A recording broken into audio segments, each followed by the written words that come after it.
اللہ تعالیٰ نے ان کو عطا کر رکھی تھی، تو اس نعمت کو ایک تو شخص نے شکرانے نعمت کے اندر لے کر کے گیا، یعنی کہ اللہ کا بولیے کیا کیا، شکر ادا کیا۔ تو جب آپ اپنی حاصل کردہ نعمتوں پر اللہ کا شکر ادا کریں گے تو پھر کیا ہوگا بولیے، پھر اللہ تعالیٰ آپ کی اس نعمت کو بڑھا دے گا۔ کیا کرے گا؟ بڑھا دے گا۔ اور عموماً انسان کی چاہت ہوتی ہے کہ اس کی نعمتیں جو ہیں ان میں اضافہ ہو جائے اور وہ بڑھ جائیں اور وہ محفوظ ہو جائیں اور ان کے زوال کا ذریعہ نہ رہے۔ تو یہ صرف ایک ہی صورت اختیار کرنے سے ہو سکتا ہے کہ آپ شکرانے نعمت میں آ جائیں، شکرانے نعمت میں آ جائیں، اور ہمیشہ اپنی زبان سے اچھے الفاظ کو نکالا کریں۔ ہمیشہ اپنی زبان سے بولیے، اچھے الفاظ کو نکالا کریں۔ آج ہم بالکل غور نہیں کرتے، سوچتے نہیں ہیں بولتے وقت۔ سوچا کریں، یقین کریں، ہماری ہر بات اللہ جل شانہ سن رہا ہے۔ اللہ، ہمارا ہر قول اس کے ہاں ریکارڈ ہو رہا، اور ہماری ہر سوچ کا زاویہ جو ہے اس کے علم کے احاطے کے اندر محفوظ ہے۔ وَلَا يُحِيطُونَ بِشَيْءٍ مِّنْ عِلْمِهِ إِلَّا بِمَا شَاءَ۔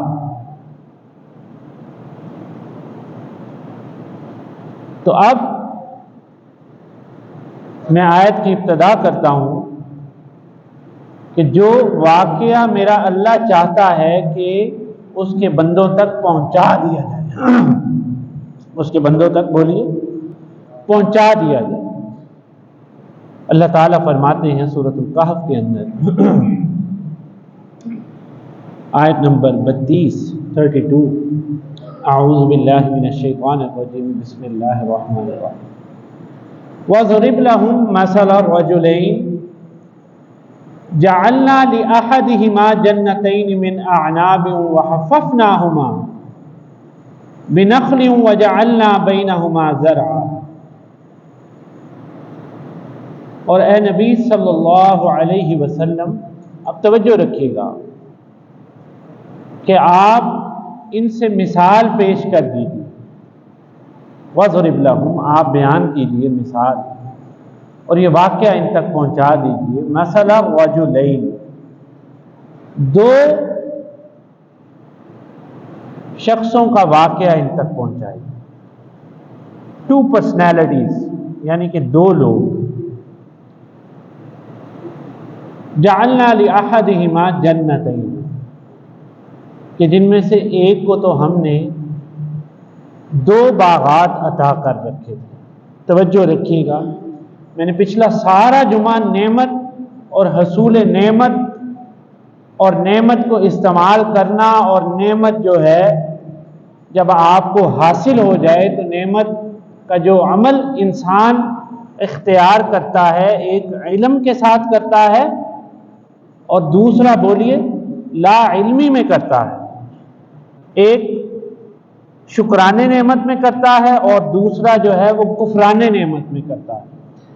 ایک نعمت وہ ہوتی ہے کہ جو آپ کو دنیا اور ما فیہا سے ہٹا کر اور دنیا کے دجل اور فریب اور اس دھوکے کو پیچھے رکھ کے آپ کو اللہ جل شانہ کے قریب کر دے گی، اور دوسری نعمت یہ ہوتی ہے، دونوں نعمتیں حاصل کہاں سے ہوتی ہیں بولیے؟ حاصل اللہ جل شانہ کے فضل سے ہوتی ہے، لیکن دوسری نعمت آپ کو غرور کے اندر مبتلا کر دیتی ہے۔ اللہ، جیسے کوئی اچھا عہدہ مل جائے، جیسے مال و دولت کی کثرت حاصل ہو جائے، جیسے آپ کی دکان کا چل جانا، آپ کے کاروبار کا چل جانا، آپ کے اڈے اور ٹھیلے کا وسیع تعداد میں اتنا جتنا کہ آپ نے سوچا بھی نہ ہو اس سے زیادہ چل جانا کاروبار، تو پھر آپ کو پتہ ہے کہ رویے کے اندر بھی بہت زیادہ خرابی دیکھنے کو نظر آتی ہے، تو وہ شکر کے زاویوں سے پھر انسان نکل جاتا ہے۔ اس واقعے میں بھی کچھ ایسی ہی مثالیں ہیں کہ جن کو بتانے سے پہلے میں آپ کو ذہنی آمادہ کر رہا ہوں، آپ کا ذہن پختہ کر رہا ہوں، تاکہ آپ کو آیات کے سمجھنے میں اور مثال کے سمجھنے کے اندر آسانی حاصل ہو۔ سب کہہ دیں انشاءاللہ۔ تو وَاضْرِبْ لَهُم مَثَلَ الرَّجُلَيْنِ جَعَلْنَا لِأَحَدِهِمَا جَنَّتَيْنِ مِنْ أَعْنَابٍ وَحَفَفْنَاهُمَا بِنَخْلٍ وَجَعَلْنَا بَيْنَهُمَا زَرْعًا۔ آیت نمبر 32 سورۃ الکہف۔ اللہ جل شانہ فرماتے ہیں کہ اے نبی صلی اللہ علیہ وسلم وَاضْرِبْ لَهُم مَثَلَ الرَّجُلَيْنِ، آپ مثال دیجئے ان لوگوں کو ان دو شخصوں کی کہ جن میں سے ایک رجلین، رجل کی جمع جو ہے وہ رجلین، کہ جن میں سے ایک یعنی کہ دو دوستوں کا واقعہ یہ کہ جن میں سے ایک کو تو ہم نے دو باغ عطا کر رکھے تھے۔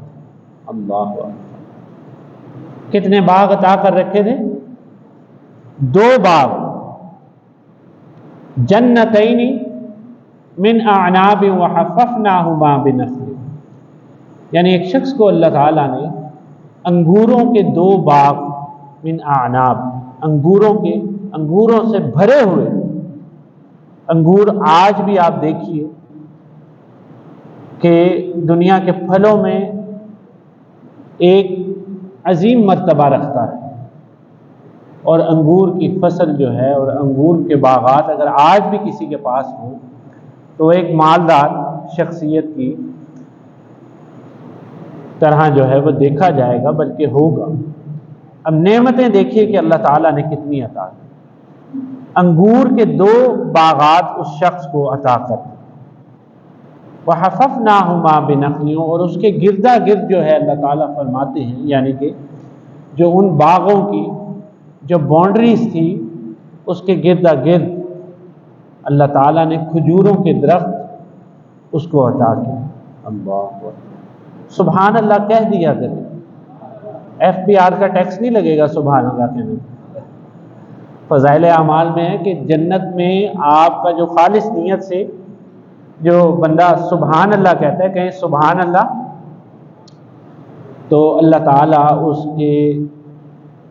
اس کے حصے کا ایک درخت جنت میں لگاتا ہے۔ اللہ، تو ایسے بجھ کے افسردہ ہو کر نہ بیٹھا کریں۔ میں نے پہلے ہی شروع میں ہی آپ کو کہا کہ آپ خوش قسمت لوگ ہیں کہ دنیا اور ما فیہا کو چھوڑ کر اول وقت کے اندر جمعے کے لیے آتے ہیں، اللہ کے ذکر کے لیے آتے ہیں۔ تو جو بات دل کو لگے تو کہا سبحان اللہ، اور جس بات سے اللہ کا ڈر آیا تو کہا کہ استغفر اللہ، اور جو بات چاہا کہ یا اللہ مجھے بھی ایسا عطا کر، تو ماشاء اللہ لا قوت الا باللہ۔ اور یہ کلمات اللہ کو اتنے پسند ہیں کہ میں بیان ان کو الفاظ کے اندر مکمل طور پر نہیں کر سکتا۔ تو اس شخص کو اللہ جل شانہ نے اب نعمت کو ذہن کے اندر رکھیے گا کہ آج ہمارے پاس جو نعمتیں ہیں وہ اللہ تعالیٰ کی عطا کرتا ہے، اور اس دور میں اور وہ واقعہ ان دونوں شخصوں کا جو خود میرا اللہ چاہتا ہے، بولیے کون چاہتا ہے؟ اللہ چاہتا ہے کہ یہ واقعہ جو ہے یہ لوگوں تک پہنچا دیا جائے۔ اللہ، وَاضْرِبْ لَهُم مَثَلَ الرَّجُلَيْنِ جَعَلْنَا لِأَحَدِهِمَا جَنَّتَيْنِ مِنْ أَعْنَابٍ وَحَفَّفْنَاهُمَا بِالنَّخْلِ، کہ اس میں سے ایک شخص کو دو باغات اللہ تعالیٰ نے عطا کیے، دو دوست تھے، ایک شخص کو دو باغات اللہ تعالیٰ نے عطا کیے۔ کتنے؟ دو باغات عطا کیے، انگوروں سے بھرے ہوئے، اور اس کے کناروں پر اللہ تعالیٰ نے بنخل، کھجوروں کے درخت جو ہے وہ بھی اس کو عطا کر دیا۔ نخل عربی میں کہتے ہیں کھجوروں کے درخت۔ وَجَعَلْنَا بَيْنَهُمَا زَرْعًا، اللہ، اب ایک تو نعمت باغ کا ہونا اور دوسری نعمت کہ اس باغ کے اندر وسیع پیداوار ہونی انگوروں کی، نعمتیں شمار کرتے جائیں۔ اور تیسری نعمت یہ کہ اس کی جو چار دیواری، جو اس کی باؤنڈریز، اس کے اوپر کھجوروں کے وسیع اور عریض درختوں کا سلسلہ، اور اس میں کھجور کے میوے اور اس کی ساری کی ساری فصل، اور پھر اس باغ کے درمیان میں جو اس کا بلک، جو اس کا پیٹ، جو اس باغ کا، وہ بھی اللہ تعالیٰ نے خالی نہیں رکھا۔ بینہما زرع، اور اس باغ کے پیٹ کو اللہ تعالیٰ فرماتا ہے کہ اس کو بھی ہم نے کھیتی بھر رکھی اس کے اندر، یعنی انگوروں کا باغ اور اس کے گردا گرد کھجوروں کے درخت۔ جنت کا یہ منظر پیش کر رہا ہے کہ نہیں کر رہا؟ اللہ اکبر۔ اور اس کے اندر جو ہے وہ کھیتی بھی۔ آج ہم سمجھتے ہیں نا کہ ہم اپنی محنت سے ہم یہاں چلے گئے، ہم وہاں چلے گئے، یہ بھی خام خیالی ہے۔ کوشش ہے انسان کے ذمہ، یہ نہیں کہ ہاتھ پہ ہاتھ رکھ کے دھر کے بیٹھ گئے، کوشش ہے بس۔ کوشش کو رنگ لانا جو ہے وہ میرے اللہ کی ذات کے سوا اور کسی کا کام نہیں۔ اور بولیے، کسی کا کام نہیں۔ مالی داکم پانی لانا، پر مشکاں لاوے، مالک داکم پھل پھل لانا، لاوے یا نہ لاوے۔ اللہ، تو مالی کسی حیثیت ہے ہماری، ہم نے صرف کوشش کرنی ہے، ریزلٹس جو ہیں وہ ہمارے اختیار کے اندر نہیں ہیں۔ تو اس لیے پہلے میں نے کہا کہ پختہ یقین اور عقیدہ توحید کے اوپر قائم ہونا ضروری ہے، کہ تاکہ آپ محنت کریں اور پھر کچھ حاصل نہ ہو تو آپ اللہ کی راہ سے جو ہے وہ بدظن اور گمراہ نہ ہو، بلکہ اور اللہ کی طرف جو ہے وہ آپ کا دھیان اور قیام جو ہے وہ قائم رہے۔ تو ان دو درخت جو اس کو عطا کیے گئے، جو دو باغات اس شخص کو عطا کیے گئے، انگور کے اور اس کے گردا گرد جو ہے وہ کھجوروں کے درخت، اور اس کے بعد اس کے درمیان کے اندر کھیتی اللہ تعالیٰ نے عطا کی اس شخص کو۔ کلتا الجنتین آتت اکلہا ولم تظلم منہ شیئا وفجرنا خلالہما نہرا، اور وہ دونوں باغات جو ہیں وہ اس کو کثرت کے ساتھ پھل اور پیداوار جو ہے وہ مہیا کیا کرتے تھے، اور ان دونوں باغات کے درمیان میں اللہ تعالیٰ فرماتے ہیں کہ ہم نے ایک نہر بھی جاری کر دی۔ اللہ اکبر، یعنی اتنی نعمتیں کہ جن کا شمار نہیں کیا جا سکتا۔ اس طرف بھی باغ، اس طرف بھی باغ، اور باغ جو ہے وہ انگوروں کا باغ، یہ والا باغ بھی انگوروں کا باغ، اور پھر کھجوروں سے وہ سجایا بھی ہوا، اور اس کے پیٹ میں، اس کے بطن کے اندر، اس کے بلک کے اندر کھیتیاں بھی چل رہی ہیں، اور وہ اناج اور غلہ بھی اس کو مہیا کر رہے ہیں۔ اور درمیان کے اندر دیکھیے باغ کی پیداوار جو ہے، جو پنجابی کا میں نے شعر ہی ابھی پڑھا، یہ اس دور کے درختوں کی بات ہو رہی ہے، اور میں نے آج کے دور کا پنجابی شعر پڑھا کہ مالی داکم کیا پانی لانا۔ تو پانی اگر دور ہوتا ان باغات سے تو پھر بھی ایک سعی تھی، ایک کوشش تھی کہ وہ دور سے دراز سے پانی لے کر کے آ کے وہ اس کھیتی کو جو ہے وہ پروان چڑھاتا، بلکہ اللہ تعالیٰ نے وہ بھی اس کو عطا کر خلالہما نہارا، اور ان دونوں باغات کے درمیان کے اندر جو ہے وہ نہر بھی ہم نے جاری کر رکھی۔ اللہ تعالیٰ فرماتا ہے، اللہ وَكَانَ لَهُ ثَمَرٌ، اور وہ اس کو غلہ اور پھل عطا کرتے تھے۔ فَقَالَ لِصَاحِبِهِ وَهُوَ يُحَاوِرُهُ أَنَا أَكْثَرُ مِنْكَ مَالًا وَأَعَزُّ نَفَرًا۔ تو اب یہاں سے اس شخص کا امتحان جو ہے، جو نعمت اللہ تعالیٰ نے اس کو عطا کی، جیسے میں نے کہا گفتگو کے دورانیے میں کہ جب ہمیں کوئی نعمت حاصل ہو جائے تو وہ بھی آزمائش ہوتی ہے، اور وہ نعمت ہمیں گمراہی کی طرف نہ لے کر کے جائے۔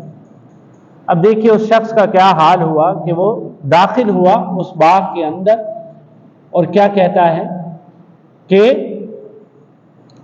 اپنے دوست سے کہتا ہے فقال لصاحبہ، صاحب یعنی کہ دوست، وهو يحاوره وانا اکثر منك مالا واعز نفرا، کہ میں تم سے مال و دولت میں بہت زیادہ کثرت رکھتا ہوں، اللہ، اور عہدہ اور منصب اور آل اولاد کے اندر بھی جو ہے تم سے زیادہ عزت والا ہوں، اللہ ہے اس کا دوست۔ تو دوستی بھی کہتے ہیں کہ بڑی سوچ سمجھ کر کرنی چاہیے، ہر ایرے غیرے کو اٹھا کر جو ہے وہ آپ اپنا دوست نہ بنا لیا کریں۔ یہ دوست ہی ہوگا جو آپ کو جہنم کے گڑھوں کے اندر دھکیل دے گا، اور یہی دوست ہوگا کہ جو آپ کو گمراہیوں کی تاریکیوں سے نکال کر جو ہے وہ اللہ کی راہ کے اندر کے لے کر کے آئے، اللہ۔ اور اللہ کہتا ہے خود میں تمہارا دوست ہوں، اللہ ولی الذین آمنوا، اے دوستی کرنے والوں، اگر تم چاہتے ہو کہ تمہیں کوئی ایسا دوست مل جائے کہ جو تمہارا ساتھ دے اور تمہیں چھوڑے نہ، اور تمہیں تاریکیوں کے اندر ایک چراغ دے دے، اور تمہیں دور دراز ویرانیوں کے اندر بھی تنہا نہ چھوڑے، اور ہمیشہ تمہیں وہ سہارا دے، تمہارے ساتھ رہے، تو وہ دوست صرف اور صرف میرا اللہ ہے۔ پوچھنے والے نے پوچھا کہ دلیل کیا ہے اس بات کی، تو اللہ خود کہتا ہے کہ اللہ ولی الذین آمنوا، جو ایمان لے کر کے آ گیا میری ذات پر، میری صفات پر، میرے رسول حبیب انور صلی اللہ علیہ وسلم پر، اور قدرت پر، کتابوں پر، تو اللہ کہتا ہے میں اس کو اپنی دوستی عطا کرتا ہوں۔ اور وہ دوستی کے درجے بڑھتا بڑھتا بڑھتا انسان جو ہے وہ اونچے مقام پر کب پہنچتا ہے؟ بولیے کہ جب وہ اللہ کی بات مانتا ہے، وہ اپنے دوست کی بات مانتا ہے، تو پھر اس کا نام اللہ رکھتا ہے اولیاء اللہ۔ اولیاء اللہ کے ظرف کو اور ان کی شناخت کو پہچانا آپ نے اس مثال سے کہ اولیاء اللہ یعنی اللہ کے دوست، اللہ اکبر۔ اور پھر ان دوستوں کی دوستی کا ایسا صلہ دیتا ہے میرا رب کہ نماز جو کہ معراج پاک کا تحفہ ہے، جو کہ موسیٰ علیہ السلام کو جب میرے اللہ نے پہلی دفعہ کلام کیا اور بلایا، سورۃ طٰہٰ کے اندر واقعہ تفصیل سے موجود ہے، تو اللہ تعالیٰ کہتا ہے کہ اننی انا اللہ، کہ او موسیٰ اپنی جوتیاں یہاں اتار لے، اور یہ مقام وہ ہے کہ جہاں تیری ملاقات جو ہے وہ تیرے رب کے ساتھ ہو رہی۔ اننی انا اللہ، موسیٰ کے کانوں میں آواز پڑتی ہے کہ میں اللہ ہوں، اللہ لا الہ فاعبدنی واقم الصلاۃ لذکری۔ اور موسیٰ اگر تو چاہتا ہے کہ میرے قریب آئے، میری دوستی اختیار کرے، میں تیرے سے اور کلام کروں، تو اقیم الصلاۃ، پہلا حکم کیا دیا؟ بولیے نماز کا حکم۔ تو جو رب کا دوست سچا ثابت ہو گیا تو نماز جو موسیٰ کو پہلا حکم، جو ہر شریعت کا پہلا حکم، جو اعمال کے جب وزن کیے جائیں گے تو پہلا حکم ہو، تو ان حکموں کے اندر اب نماز دیکھیے کس کا خاصم خاص ہے، کس کی مزدوری ہے، کس کی چاہت ہے، بتائیے کس کو راضی کرنے کے لیے ہم نماز پڑھتے ہیں؟ جو جاگ رہے ہیں وہ بتا دیں، اللہ کو نا، تو نماز اللہ کا حق ہے نا، تو نماز جو ہے وہ اللہ کا حق ہے، تو نماز کے اندر اور کسی کا حصہ نہیں ہونا چاہیے۔ اللہ کہتا ہے میں اپنے یار کا حصہ بھی رکھا ہے نماز کے اندر۔ اب ہم پوچھتے ہیں وہ کیسے؟ سوال تو کرنا چاہیے، سوال میں علم ہے، تو ہم کیا پڑھتے ہیں نماز کے اندر؟ وَعَلَىٰ عِبَادِ اللَّهِ، پڑھیے آگے، الصَّالِحِينَ، عبادت رب کی ہو رہی ہے، اور رب کہہ رہا ہے جو میرے ساتھ سچے ہوئے، جو مخلصین لہ الدین تھے، تم ان کے اوپر جو ہے وہ بھی کیا کرو؟ صلاۃ و سلام بھیجو، ان کے اوپر دعائیں کرو، وہ میرے دوست۔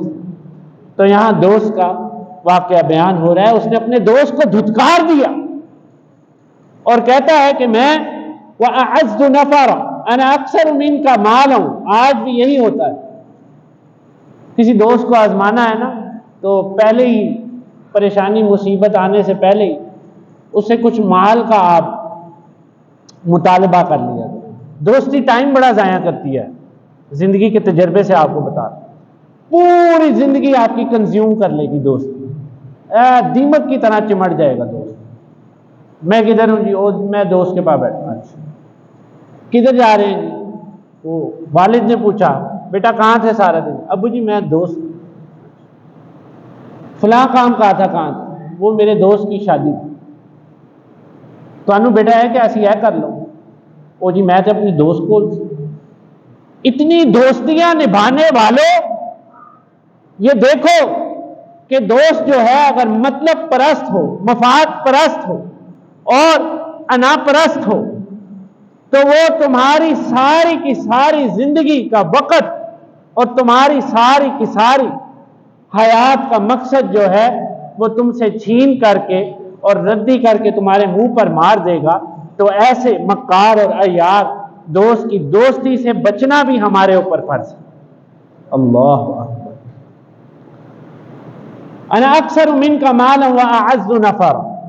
تو وہ کہتا ہے کہ میں تو مال میں 2 باغات اللہ نے اس کو دیے، انگوروں کے، کھجوروں کے، اور وادی بھری ہوئی اس کے اندر فصلیں چل رہی ہیں، اور دونوں باغوں کے درمیان کے اندر نہر ہے، نہر جاری کی اللہ تعالیٰ نے، خلالہما نہر۔ اور وہ کہتا ہے، وہ شکر نہیں اللہ کا ادا کر رہا اور کہنا ہے انا اکثر منک مالا واعز نفرا، اور میں تو تم سے مال اور اولاد کے اندر جو ہے درجہ اور مرتبہ میں زیادہ ہوں۔ وَدَخَلَ جَنَّتَهُ وَهُوَ ظَالِمٌ لِنَفْسِهِ۔ میرا اللہ اس واقعے کو بیان کرتا ہے کہ وہ داخل ہوا اپنے باغات کے اندر ظلم کرتا ہوا اپنی ذات پر، اور اس کے بعد دیکھیے میں نے کہا نعمت اگر شکرانے نعمت میں جائیں گے تو آپ اللہ کی راہ کو پا لیں گے، اور اگر کفرانے نعمت میں چلے جائیں گے تو پھر گمراہ ایسے ہوں گے کہ کوئی رستہ نہیں ملے۔ ادھر ابلیس نے بھی یہی کہا تھا کہ انا خیر من خلقتنی من نار وخلقتہ من طین۔ اور ابلیس مردود، تجھے بنانے والی ذات اللہ کی ہے، تجھے نار سے اللہ نے پیدا کیا، اور تین کو سجدہ کرنے کا حکم، مٹی کو سجدہ کرنے کا حکم تجھے اللہ نے دیا، لیکن تو اس نعمت جو کہ آگ سے تجھے بنایا گیا تو تو اس نعمت کے اندر ہی گمراہ ہو گیا۔ تو یہ دوسرے ابلیسیت کے شخص جو گمراہ ہوا اس کی مثال سورہ کہف کے اندر آ کہ اس نے کہا کہ قال ما اظن ان تبید هذه ابدا، اور میں کبھی یہ خیال نہیں کرتا، اپنے خیالوں کے اوپر بھی سوچ رکھا کریں۔ آج ہم ٹینشن میں ہیں، ہم انزائٹی میں ہیں، ہم فرسٹریشن میں ہیں، ہم پتہ نہیں کیا کیا ہیں، ہم دماغی مریض ہیں، پتہ نہیں کیوں اتنی ٹینشنیں لے۔ دیکھیے جب انسان خلد کی تلاش میں جاتا ہے نا کہ میں نے ہمیشہ ہمیش رہنا ہے تو پھر وہ ٹینشنیں جو ہے وہ زیادہ۔ اور جنت کو جب بھی قرآن میں ذکر کیا گیا تو اس کے ساتھ خالدون کا لفظ آیا یا پھر عدن کا لفظ آیا کہ جنت ہمیشہ ہمیشہ ہوگی، دنیا تو عارضی۔ تو اگر انسان یہ سوچ لے کہ اللہ تعالیٰ نے مجھے اس ٹیمپریری پلانٹ ارتھ کے اندر بھیجا ہے اور میرا ٹائم بھی I myself being as a temporary traveller, تو میں یہاں پر ٹیمپریری ٹریولر ہوں، مسافر ہوں، تو پھر آپ کے اندر جو ہے وہ شکرانے نعمت پیدا ہوگا۔ کیا ہوگا؟ شکرانے نعمت پیدا ہوگی۔ اب دیکھیے اس کا تکبر اتنا بڑھ گیا کہ اس نے کہا میں گمان نہیں کرتا، ما اظن ان تبید هذه ابدا، کہ یہ باغات کبھی بھی برباد ہو اور فنا ہو۔ قال ما اظن الساعة، اور یہاں پر وہ رکا نہیں، کہتا ہے میں تو اس سے بھی بڑھ گیا۔ آج بھی میں نے کہا کہ ہمارے پاس اگر کوئی نعمت آ جائے اور نعمت زیادتی اختیار کر جائے، کوئی کاروبار چل جائے، کوئی اڈا چل جائے، سوچ اور توقع سے زیادہ چل جائے تو پھونپھا میں ہم بھی نہیں سنبھالے جاتے۔ اپنے سے نیچے دیکھنا بڑا مشکل ہو جاتا ہے. اپنے دوست، اعزاء، اقارب، رشتہ داروں کو سلام. لینڈ کروزر کو دیکھا کبھی چھوٹی گلیوں میں جاتے ہوئے؟ وڈی گڈیاں نہیں بڑھدیاں چھوٹے محلیاں دے اندر. تو ہم بھی بھول جاتے ہیں. ہم کہتے ہیں کہ میں نے یہ امپائر بنایا، میں یہ وہ، میں سے ہی نہیں نکل. اور اس نے بھی انا کا لفظ، انا اکثر منک، اللہ اکبر. اور یہ انا، یہ میں، یہ اللہ کو سخت ناپسند ہے. بولیے کیا ہے؟ سخت ناپسند. تو فرمایا گیا کہ اس نے کہا کہ میں تو یہ بھی گمان نہیں کرتا کہ یہ میرے باغات جو ہیں یہ کبھی فنا ہو اور اس سے بڑھ گیا وہ. اور بڑھ کر کہتا ہے کہ ما اظن الساعۃ قائم، اور میں یہ بھی خیال نہیں کرتا، گمان نہیں کرتا کہ کبھی قیامت بھی قائم ہو. اللہ اکبر. دیکھیے جب انسان تکبر کا رستہ اختیار کرتا ہے تو وہ شیطان اس کو گمراہ کرتا کرتا بھٹکاتا آگے سے آگے لے کر کے چلا جاتا ہے. میں عموماً کہا کرتا ہوں کہ شیطان کا کام آپ سے گناہ کروانا نہیں ہے، شیطان کا کام ہے آپ کو اپنے ساتھ جہنم میں لے کر کے جانا. اللہ اکبر. گناہ تو اللہ معاف کرتا چلا جا رہا ہے. اللہ کہہ رہے تو ساری زندگی کے گناہ لیا، ایک دفعہ توبہ کر، اللہ میں تیری ساری زندگی کے گناہوں کو معاف کر. تو شیطان کیا کرتا ہے؟ ہمارے دل میں بیج بوتا ہے منافقت کے، تاکہ یہ صحیح رستے کے اندر نہ آ سکے. وقت ختم ہو گیا، اس لیے آپ سے میں گزارش کرتا ہوں کہ اول وقت کے اندر آیا کریں اور قرآن سے یقین جانیے، رجوع اپنا قائم کر لیں. دنیا کو حاصل کرنے کے لیے بہت محنت کرتے ہیں ہم، اور حصول دنیا کے اندر ہی دنیا سے رخصت ہو جاتے ہیں. کیا فائدہ؟ کیا فائدہ؟ جنازوں پر غور کیا کریں، قبروں پر غور کیا کریں، اپنے سے پچھلوں پر غور کیا کریں، اور دنیا کی محبت تھوڑی کم کریں، اور قرآن کو جو ہے اپنے دل کے اندر جگہ دیں. سب کہہ دیں انشاءاللہ. وَأَقُولُ قَوْلِي هَذَا وَآخِرُ دَعْوَانَا الْحَمْدُ لِلَّهِ رَبِّ الْعَالَمِينَ.